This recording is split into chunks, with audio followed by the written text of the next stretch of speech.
Chennai super Kings versus Lucknow Super Giants. ఈ match వచ్చేసి లక్నోలోని ఎకానా స్టేడియంలో ఆడబోతున్నారు. ఇక్కడ లక్నో చేయనికి ఏం లేదు, కానీ చెన్నై సూపర్ కింగ్స్ ఖచ్చితంగా గెలవాలి ఈ మ్యాచ్. లేకుంటే ముందరుండేది హైదరాబాద్ అండ్ గుజరాత్ వాళ్ళకి. సో వీళ్ళిద్దరు ఇప్పుడున్న ఫామ్ కి చెన్నై క్వాలిఫై అవ్వడం కష్టం అయిపోద్ది. సో దానికోసం వచ్చేసి ఈ మ్యాచ్ గెలవడం మస్ట్ విన్ మ్యాచ్ అయిపోద్ది చెన్నై సూపర్ కింగ్స్ కి. సో మరి ఈ పిచ్ ఎలా ఉంది, ఇంకా లక్నో సూపర్ జైంట్స్ ఏం చేస్తే వీళ్ళకి ఓడించవచ్చు, అండ్ చెన్నై సూపర్ కింగ్స్ గెలవాలంటే వాళ్ళు ఏం చేయాలి, ఇంకా వీళ్ళ ప్లేయింగ్ ఎలెవెన్స్ లో ఏమైనా చేంజెస్ జరుగుతుందా, అన్నిటి గురించి చాలా ఇంట్రెస్టింగ్ గా ఉంటుంది. చాలా మంచిగా మాట్లాడేసుకుందాం. మీరేం చేస్తారు వీడియో లాస్ట్ నైట్ చూసి. అండ్ అలానే వచ్చేసి మీరు కనుక ఇప్పుడు మన ఛానల్లో కొత్తగా విజిట్ చేస్తున్నట్టయితే ఆ కింద కనబడుతున్న ఎర్రబడని కొడ ఏంటంటే, సో దాన్ని నొక్కేస్తే మనకి ఇంకా కాన్ఫిడెంట్ వస్తుంది, ఇంకా క్రేజీ వీడియోస్ తోటి మీ ముందరైతే వస్తుంటాం. సో ఇంకా వెయిట్ చేయకుండా వీడియోలో స్టార్ట్ చేద్దామా. Let's get started.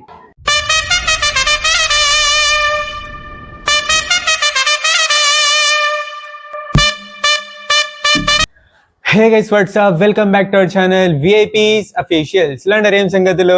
So guys, ఈ మ్యాచ్ వచ్చేసి చెన్నై సూపర్ కింగ్స్ చాలా ఇంపార్టెంట్ అయితే అవ్వబోతుంది. ఫస్ట్ ఈ మ్యాచ్ పిచ్ రిపోర్ట్ చూసుకోండి. లక్నోలో ఆడబోతున్నారు ఎకానా పిచ్ మీద.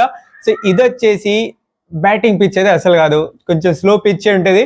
అండ్ ఇక్కడ రన్స్ కూడా పెద్ద రన్స్ అయితే రావు, 160 నుంచి 180 మధ్యలోనే వస్తాయి. అంతా వచ్చి 200 కొట్టేశారంటే ఇంకా డిఫెండ్ చేసుకోవడం ఈజీ అయిపోద్ది. సో అది మేము చూసిన ఆర్సీబీ మ్యాచ్ లో ఆర్సీబీ లాంటి బ్యాటింగ్ ఇక్కడ వచ్చేసి లాస్ట్ టైం వచ్చి వీళ్ళు వచ్చేసి ఓడిపోయినారు. సో మరి అలాంటి బ్యాటింగ్ ఇక్కడైతే తట్టుకోలేకపోయినారు.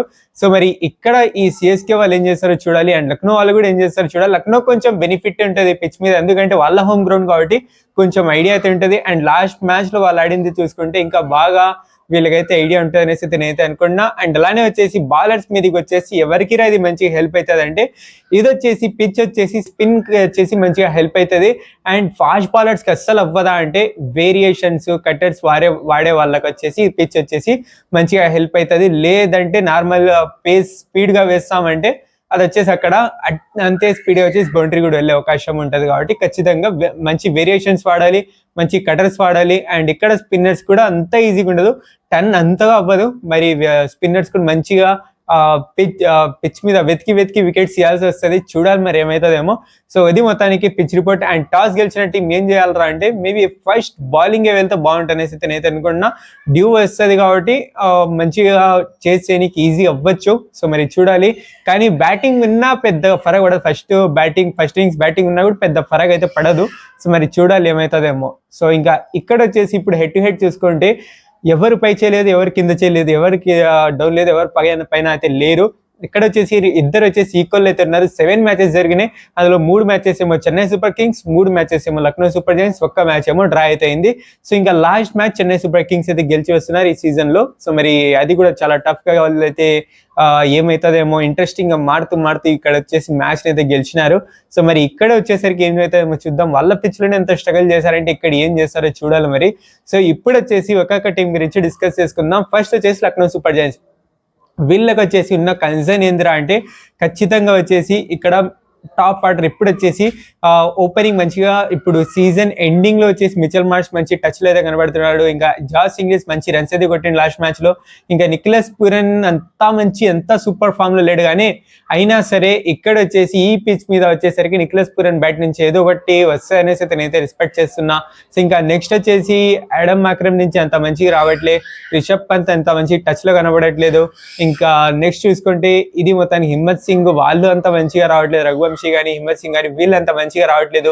సో చూడాలి మరి ఏమవుతుందేమో. సో ఇక్కడ వీళ్ళకి వచ్చేసి బ్యాటింగ్ లో వచ్చేసి మిడిల్ ఆర్డర్ కొంచెం టఫ్ గా అయితే అనిపిస్తుంది. అక్కడ చేసి వీళ్ళు హిమ్మత్ సింగ్ కొంచెం టచ్ లోకి వచ్చి కొట్టుకున్నా కూడా మిడిల్ ఆర్డర్ లో వచ్చేసి ఖచ్చితంగా Adam Markram and Rishabh Pant side నుంచి కూడా ఖచ్చితంగా మంచి ఇన్నింగ్స్ అయితే రావాలి. ఆడమ్ మాక్రమ్ కి చూసుకుంటే వీళ్ళు వచ్చేసి వాళ్ళ position and batting position change చేసి ఏమైనా ఫామ్ కొలిపోయినాడేమో, నాకైతే అది సెట్ అవ్వట్లేదు అయితే అనిపిస్తుంది. కానీ ఇప్పుడు వచ్చేసి జాస్ ఇంగ్లీష్ ని ఆ ప్లేస్ లో తీసుకొచ్చేసారు కాబట్టి వీళ్ళు ఏం చేయలేరు, అదే కంటిన్యూ చేయాలి. మరి తప్పదు, చూద్దాం ఏమవుతుందేమో. ఇంకా బౌలింగ్ చూసుకుంటే బౌలింగ్ లో పెద్ద ఇబ్బంది వీళ్ళకైతే లేవు. ముంబై షమి, ప్రిన్స్ యాదవ్ చాలా సూపర్ ఫామ్ లో అయితే ఉన్నారు. షెహబాజ్ అహ్మద్ మంచి బ్యాటింగ్ చేస్తున్నాడు, మంచి బౌలింగ్ చేస్తున్నాడు. ఒక ఆల్రౌండింగ్ పర్ఫార్మెన్స్ అతని సైడ్ నుంచి అయితే వస్తుంది. లాస్ట్ మ్యాచ్ లో మంచి బ్యాటింగ్ చేసిండు. సో ఇంకా బౌలింగ్ కూడా మంచిగా చేస్తున్నాడు కాబట్టి ఒక ఆల్రౌండింగ్ పర్ఫార్మెన్స్ అతని సైడ్ నుంచి వస్తుంది. సో ఇంకా నెక్స్ట్ చూసుకుంటే ఇది మొత్తానికి ఇంకా ఇక్కడ వచ్చేసి మన sign master Digvesh Rathi side నుంచి కొంచెం రన్స్ లీక్ అయినా సరే మంచి టచ్ లో కనబడతాడు అనుకుంటున్నా ఈ మ్యాచ్ కి వచ్చేసరికి. లేదంటే అతని ప్లేస్ లో వచ్చేసి ఇక్కడ మణిమరన్ సిద్ధార్థ్ కి కూడా ట్రై చేయొచ్చు. సో మరి చూడాలి ఏమవుతుందేమో. సో దిగ్వేష్ రాఠీని డ్రాప్ చేసి మణిమరన్ సిద్ధార్థ్ ని తీసుకురావాలని నేనైతే అనుకుంటున్నా. ఇది నా పర్సనల్ ఒపీనియన్. సో మరి ఏమవుతుందేమో చూద్దాం. సో ఇప్పుడు వచ్చేసి ప్లేయింగ్ 11 చూసుకుందాం. Mitchell Marsh and Josh Inglis open చేస్తారు. Number 3 Nicholas Pooran, number 4 Rishabh Pant, number 5 Adam Markram, number 6 Raghuvanshi and number 7 లో వచ్చేసి హిమ్మత్ సింగ్ అండ్ నెక్స్ట్ వచ్చేసి షెబాజ్ అహ్మద్ వచ్చేసి నెంబర్ 8 వస్తాడు. Number 9 Mohammed Shami, number 10 Prince Yadav, ఇంకా నెక్స్ట్ వచ్చేసి నెంబర్ 11 లో వచ్చేసి ఇక్కడ ఆవేష్ ఖానా లేదా ఆవేష్ ఖాన్ తోనే పోదాం. ఆవేష్ ఖాన్ వచ్చేసి ఇప్పుడు అయితే కంటిన్యూ చేస్తారనేసి అయితే అనుకుంటున్నా. లేదంటే మొహసిన్ ఖాన్ ఏమైనా ఫిట్ ఉంటే మొహసిన్ ఖాన్ ని తీసుకొస్తే బాగుంటది. కానీ అతను ఫిట్ అయినాడా అనేసి అయితే ఇక్కడైతే డౌట్ ఉంది. సో మరి చూడాలి ఏమవుతుందేమో. ఇంకా మయాంక్ యాదవ్ అంటే ఫస్ట్ మనమే అడిగినాం మయాంక్ యాదవ్ కావాలని. ఇంకా దాని తర్వాత 2 మ్యాచెస్ కి భారీ రిలీజ్ చేసిన రన్స్. సో ఇప్పుడు వచ్చేసి I don't think so. So ఇక్కడ వచ్చేసి ఆవేష్ ఖాన్ తోనే పోతారనేసి అయితే అనుకుంటున్నా. సో మరి చూద్దాం ఏమవుతుందేమో. ఇప్పుడు వచ్చేసి ఇంపాక్ట్ ప్లేయర్ గా వచ్చేసి ఐదర్ దిగ్వేష్ రాఠీ లేదా మణిమరన్ సిద్ధార్థ్ ఇద్దరు ఎవరో ఒకరిని అయితే ఇంపాక్ట్ ప్లేయర్ అయితే ఖచ్చితంగా వేసుకొస్తారు. సో మరి చూడాలి ఏమవుతుందేమో. సో ఇప్పుడు వచ్చేసి చెన్నై సూపర్ కింగ్స్ గురించి డిస్కస్ చేసుకుందాం. వీళ్ళ గురించి మాట్లాడుకుంటే ఫస్ట్ వీళ్ళకున్న కన్సర్న్స్ ఏంద్రా అంటే ఇక్కడ టాప్ ఆర్డర్ లో వచ్చేసి ఓపెనర్స్ లో ఐదర్ సంజు శాంసన్ లేదా రుతురాజ్ గైక్వాడ్ ఫస్ట్ ఒక 2-3 మ్యాచెస్ లో బాగా కనబడ్డాడు. కానీ ఇంకా దాని తర్వాత ఏమో మరీ నాకు అంత సాటిస్ఫై అయినా సరే అతను అంత ఈ సీజన్ లో అంత ఆడినా సరే అతని కెపాబిలిటీకి ఈ సీజన్ లో నాకైతే సాటిస్ఫై అయితే అవ్వలేదు. సంజు శాంసన్ మీద ఇక్కడ వచ్చేసి ప్రెషర్ అయితే ఓపెనింగ్ లో ఖచ్చితంగా అయితే పడతాను. That's true guys. యాక్చువల్లీ మీరు యాక్సెప్ట్ చేస్తారో తెలియదు కానీ దట్స్ ట్రూ యాక్చువల్లీ. సో చూడాలి మరి ఏమవుతుందేమో. ఇంకా ఉర్విల్ పటేల్ లాస్ట్ మ్యాచ్ లో మంచిగా టచ్ లో అయితే కనబడిండు.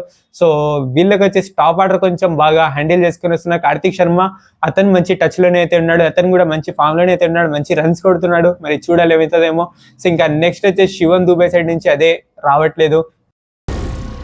ఏం మాట్లాడుతున్నావురా, నరాలు కట్ అయిపోయినాయి. ఇంకా నెక్స్ట్ జిమ్మీ ఓవర్టన్ వచ్చేసి ఇప్పుడైతే రూల్డ్ అవుట్ అయితే అయిపోయింది ఈ సీజన్ లో. సో ఇప్పుడు వచ్చేసి జిమ్మీ ఓవర్టన్ అయితే మనకైతే ఆ ప్లేస్ లో అయితే కనబడాడు అసలు. సో చూడాలి మరి ఇక్కడ అతను ఏం చేస్తారేమో. డెవాల్ బ్రేవిస్ చూసుకుంటే అంత మంచిగా అంత బ్యాట్ నుంచి అంత మంచి రన్స్ అయితే రావట్లేదు.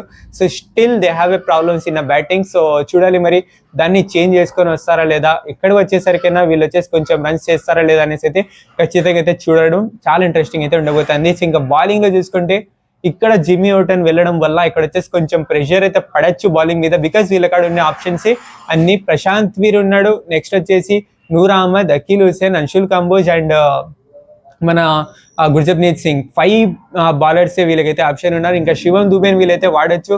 కానీ I don't think so. So చూడాలి మరి. ఇంకా జిమ్మీ ఓవర్టన్ ప్లేస్ లో ఎవరు వస్తారో చూడాలి మరి ఏమవుతుందేమో. సో ఇప్పుడు వచ్చేసి ఒకసారి ప్లేయింగ్ 11 చూసుకుందాం. సో మరి ఈ డిపార్ట్మెంట్స్ వీళ్ళు వచ్చేసి చేంజ్ చేసుకొని వస్తారా లేదా, ఈ డిపార్ట్మెంట్స్ కొంచెం స్ట్రాంగ్ మారుతారా లేదా అనేసి అయితే చూడాలి మరి. సో ఇప్పుడు వచ్చేసి వీళ్ళ ప్లేయింగ్ 11 ఒకసారి చూసుకుందాం.